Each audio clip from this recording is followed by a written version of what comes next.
რამდენი დღენახევარი გაძლო ხო? განა დღენახევარი გაძლო. ჩვენი ჯარისკაცები აძლევდნენ ბრძოლას. ჯარისკაცებს ბრძოლა შეეძლოთ. იქიდან მირეკავდნენ ბიჭები და მესეჯი მომდიოდა ბატონო თემურ, როცა ბრძოლა შეგვიძლია მაშინ დაგვაყრევინეს იარაღი. ჩეჩნეთიდან მეგობრებმა დაგვირეკეს, ხო გახსოვთ ბატონო გიორგი? ეს რა გააკეთეთ, როცა ჩვენ ვაპირებდით თქვენ აყოლოდით, კიდე კაი არ აკრებით. ხო გადაგულიდა რუსეთის საათი გაგვეცავდერებდა. არა, მე ვფიქრობ, რომ აგვისტოს ეს არის გამოყენებელი შანსი. ანუ ჩვენ მის მიერ საქართველოს ხიდან. საქართველოს რას ეძახით? არა, საქართველოს არ არის. აღარ შენოს ღმერთმა. ჩვენი ბრალი არის რა თქმა უნდა ის რომ არ მივდექით სწორად. ყოველთვის კამათი არ შეიძლება ესე დონეზე რომ ნაჭამნასვამი ხო არის შავარდანაძეზე უკეთესი ნაჭამნასვამი ბატონო გიორგი ასათიანზეც უნდა იყვნენ ეს ფორმა აცვია ანუ საზოგადოების პრობლემა რა არის მან ვერ მიეჩვია და არის ის როგორ უნდა გაზომოს კარგად აქვს საქმე თუ ცუდად აქვს საქმე ხო იმისთვის რომ ექიმის ესე ვთქვათ ცოდნის დონე შეამოწმა არ არის აუცილებელი მანდამაინც ოპერაციაზე დაუწვე და მე რომ მოკლავს მე თქვა რომ ცუდი ექიმი იყო ხო ანუ ამის გაზომის საშუალებები არის ახალი ველოსიპედების გამოგონება არ არის საჭირო ევროპა და ამერიკა მithumetes ჩვენ ამერიკის სახით ყავს ესეთი არა ჩვენ თელი ისტორიის მანძილზე ესეთი სტратегიული პარტნიორი ჩვენ არ ყოლია ყოველ შემთხვევაში ის მზად არის დაიღოს როგორც ფინანსური რესურსი ისე ცოდნის და გამოცდილების ხარდაჭერა და მისი პოლიტიკური ესე ვთქვათ მიზანი ვექტორი არ იცვლება ხო და ჩვენ ეს ვერ გამოვიყენებთ სააკაშვილის ხელისუფლება მოახერხა შევარდნაძის ხელისუფლებას არ ჭირდებოდა ხოლო სააკაშვილის ხელისუფლება მოახერხა რომ ეს ყველაფერი არ გამოეყენებინა ანუ პრობლემა ზუსტად ამაშია ეხლანდელი განწყობა აი კიდევ ერთხელ ყოველთვის ადამიანები როცა საუბრობენ ყველაფერი ენაზე რაც მოგადგება არ უნდა ითქვას ხო როცა საუბრობთ რომ აი ჩვენ მარტო უნდა დავრჩეთ რომ ჩვენ თავი ჩვენ თვითონ უნდა მივხვდეთ არ არის ესე არ შეიძლება შენ მიზნად დაისახო ტერიტორიული პლანობის აღდგენა რომელიც თავად სადაც მოწინააღმდეგე გყავს რუსეთი და თქვა რომ ხო მარტო დავრჩები ეს რა ვიცი როგორ გითხრათ ახლა კუდის ყავარზე გადება და არასერიოზულობა ამერიკა ცუდია თუ კარგია ეს და შენ მოგწევს თუ არ მოგწევს ეს შენთვის შეინახე დღეს სახელმწიფო აქვს პრობლემა და სახელმწიფოს პრობლემას ქრია რუსეთი და მოკავშირე ქმედითი მოკავშირე რეალური დღესაც ყავს ეს არის ამერიკის შეერთებული ამის არ გამოყენება არის პრობლემა და დანაშაული არა ის რომ ეხლა ვილაპარაკოთ რომ აქ ჩვენთან უნდა გადაწყვეტოს ყველაფერი რა თქმა უნდა რა გადაწყვეტილებას მიიღებთ ის გადაწყვეტილება შენთან გადაწყვეტილება თუ გადაწყვეტილებებს ვერ მიიღებთ და ვერ იღებთ ამ გადაწყვეტილებებს მე არ უნდა იწუწუნო იმისა რომ მისი ბრალია მასონების ბრალია ამერიკელების თუ კიდევ რაღაც ტანზანიკელი ზანგების ხო პრობლემა ზუსტად ამაშია გავზომოთ შევამოწმოთ ვიმოქმედოთ და მოქმედება მე არ მინახია გლეხი რომელიც ამინდის შიშით არტესავდა ხო და არტესავს ხო ეს ხო უმარტივესია რუსეთის შიშით ის რომ ჩვენ სახელმწიფო არ ავაშენოთ აბსურდია ხო მიუხედავად მithumetes და ჩვენ უამრავი ყოზირი გვაქვს რუსეთის წინამდე იგივე აფხაზეთი შეგვიძლია ჩვენ შევაბრუნოთ იგივე რუსეთის საწინააღმდეგოდ ჩვენ რო გვეთქვა დაუშვათ იგივე 2006-ში 2007-ში რომ აფხაზეთთან მორატორიუმის ვაცხადებთ და 10 წლის განმავლობაში მე პასუხს ვაგებ იმაზე რომ არანაირი პრეტენზია არ მექნება და არანაირი საბრძოლო მოქმედებას აფხაზეთის ტერიტორიაზე არ დავიწყებ რა ამით რა დაშავდებოდა ჩვენ ხო გვინდა ამ პრობლემის მოგვარება და ჩვენ ხო არ გვინდა რომ მანდამაინც დაიბადოს ვიღაც თავარსარდალი მესია რომელიც აუცილებლად ბრძოლით და ომით დაგვიბრუნებს აფხაზეთის ტერიტორიაზე ხო რაც შეეხება ცხინვალის რეგიონს აქაც ეს პოლიტიკის საგანია ხო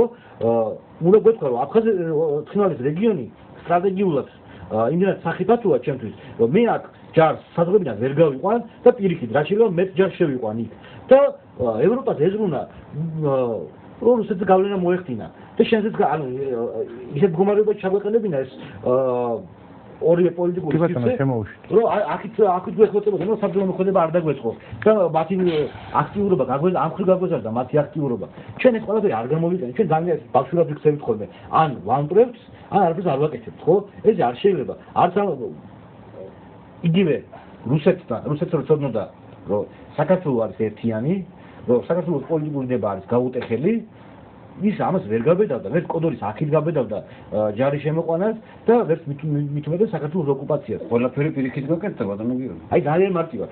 დავუშვათ რამდენი ძალა ჭირდება რუსეთს იმის რომ საქართველოს დავუშვათ 40,000-იანი არმია დაამარცხოს.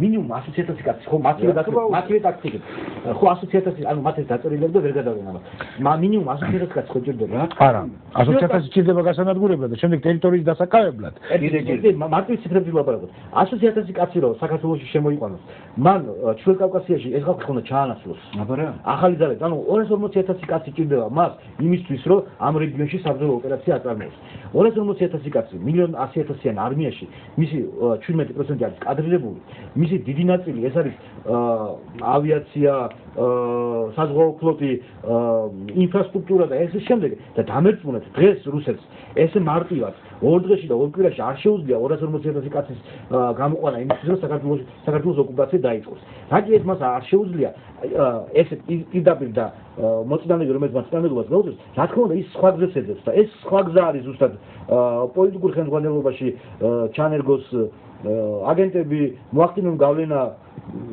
ვისაც ვერ იყიდიან მასზე გავლენა მოახდინონ კიდევ ხო ამბობ ჩემთვის სულ ერთია სააკაშვილზე ვინ მოქმედებდა გავლენის აგენტი რომელიც ყოველდღე უმტკიცებდა რომ ესე ამ ფორმის ჯობი ამ ყველაფერს გაკეთება თუ თვითონ არის აგენტი ხო თვითონ არის მნიშვნელობა არ აქვს თავი არის ერთი რომ ჩვენ დღეს დაუცველი ვართ იმიტომ რომ პოლიტიკური ცხოვრება პოლიტიკური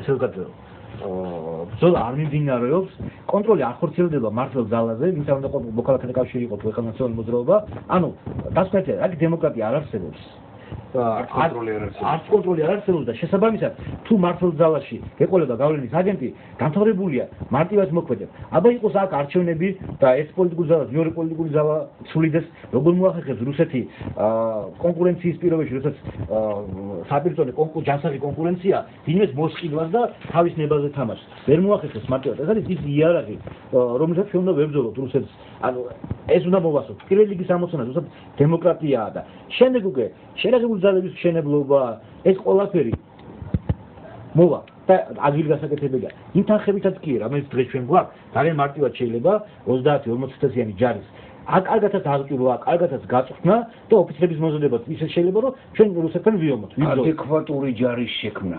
მე არ ვლაპარაკობ შეერაღების ძალებზე. მე ავღანეთის მონაწილე ვარ თვითონ. სინამდვილეში ავღანელმა ხალხმა ჩვენ ომი მოგვიგო არა PVO-თი, არა ტანკებით, არამედ ძველი ტექნიკით, ისე საბჭოთა კავშირის დროიდან შეძენილი ტექნიკით.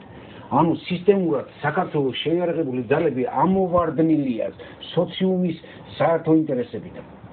ესე იგი, ჩემთვის გაუგებარი ამერიკელ გენერალს პოლკოვნიკს ვეკამათ ერთხელ თქვენ ქმნით თქვენი პენტაგონის ერთ-ერთ განყოფილებას, რომელიც ამზადებს ჯარებს ერაყში გასაგზავნად. დანარჩენ საქმისთვის კიდევ ხო იცით ჩვენი პრობლემაა. რიგამათია მაგ თემაზე და არა რა გითხრა იცი? ჯობს ეს თქვენი საქმეა, ეს კონცეფციები თქვენთან შექმნით, თუ და ჩვენ დაგეხმარებით რა პრობლემაა? როცა გიორგი ამბობს, ვერ გამოვიყენეთ ამერიკელების დახმარება, არ გამოვიყენეთ ამერიკელების დახმარება. არ გამოვიყენეთ. კარგი. ერთი წამით მან ცოტა გთხოვთ რომ პატარა პაუზა გავაკეთოთ.